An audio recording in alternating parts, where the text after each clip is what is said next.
bastón de mando es la palabra de Dios, siempre. Entonces debe ir al frente.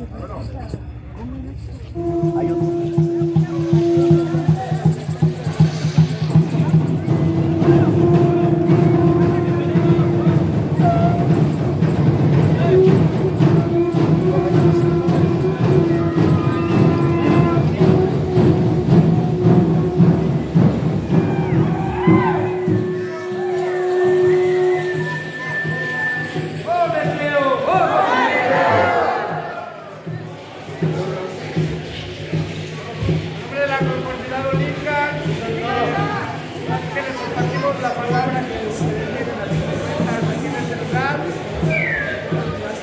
Abuelo Cuauhtémoc,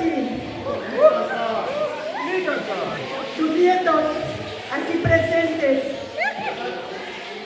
de los diferentes puntos de nuestra amada patria mexicana, se presentan delante de ti en este lugar que no solamente te vio nacer, sino que tu espíritu está aquí, que han pasado las generaciones, pero que te recuerdan. Y hoy desde Chalmita y de diferentes partes de la República Mexicana, para dejar todo y venir a este lugar, el altar de la patria y cuna de la mexicanidad, para presentar su canto, su danza, su ofrenda a nuestro joven abuelo Cuauhtémoc, que recibe como cada año, pero también haciendo mención. Hemos llegado al 2024, un año de grande historia, seguramente, para el pueblo mexicano.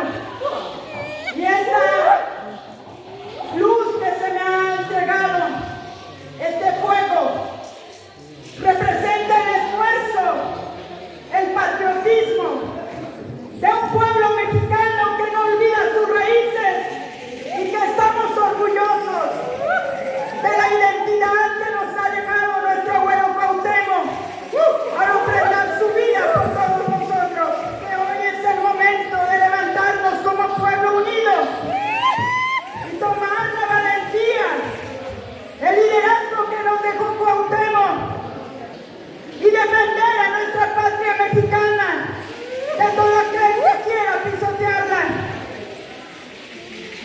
Bienvenidos sean todos.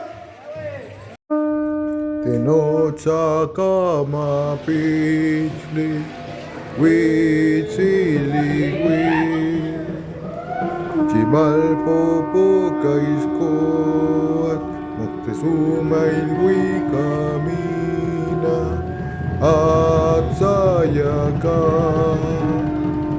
isot aguisot, moctezuma socoyotzi, Cuauhtémoc Cuauhtémoc, Hueytlatuani Mexica, México Tenochtitlán, Omeyot Mecayot, Tlamachtil Altepet Mexica, Omeyot Mecayot.